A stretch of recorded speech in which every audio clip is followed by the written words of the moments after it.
Andaj e gjemat, ne jemi musliman dhe musliman duhet të kuptojnë fejnë e tyre, duhet të kërkojnë diturin në fejnë e tyre, e kanë obligim diturin fetare. Thot Rasulullahu sallallahu alaihi wasallam, talabul ilmi faridatun ala kulli muslim. Kërkimi i dituris është obligim për të gjithë muslimanët.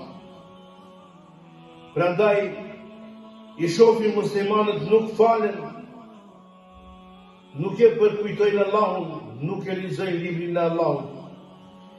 Gjuha e tyre flet, ofendojnë, shajnë, nënçmojnë, edhe gënjejnë.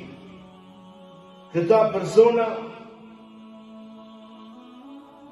janë të humbur dhe janë larg rrugës së Allahut, që do të thotë punë e tij janë lugë, e Allahu na ruaj që njeriu jeton në dynja dhe i thot vetes musliman, por askund nuk është me fenë Allahut.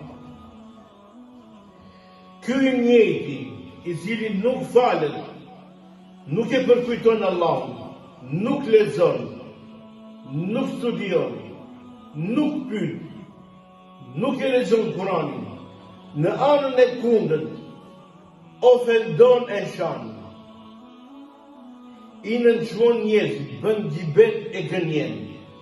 Ky njeri do njëherë e shef vetën se karamen i krizë të keqe, karamen i telashet madhe, dhe thët hoxhën që ky njëti dhe i thot hoxhës, hoxha, a ka mundësi me më bërë rukje, nuk jam mirë diçka, mos ko marrë mësysh, apo mos më ka bërë dikush magji. Subhanallah, nuk u fale,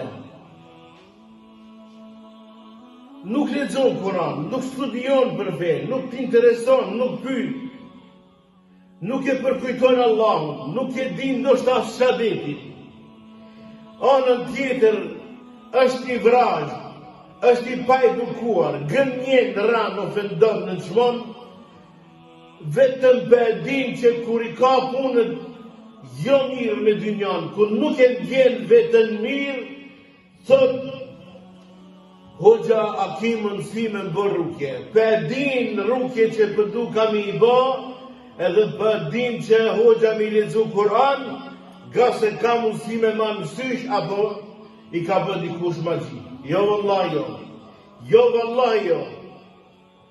Nuk ka nevoj për rukje ky njeri. Këti njerit as magji nuk i ka bas kush, as nuk ka marrë mësysh. Por ky e ka shkatruar veten, dhe normal që ti nuk ke me ndjerë veten mirë, derisa nuk je në rrugë të Allahut, derisa je në një rrugë të ndytë e të fliqë e të keqe. Ti pe shef se nëse nuk hes çështja e dynjas mirë, ki marrë mësysh, apo ka bërë dikush magji, ti nuk ke nevoj për rukje. Vallai, ti ke nevoj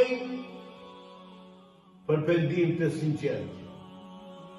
Po sikur të pendohesh sinqerisht, po sikur të pendohesh Allahut me kushte që Allahu kërkon prej teje, vallai ndryshon gjendja jote.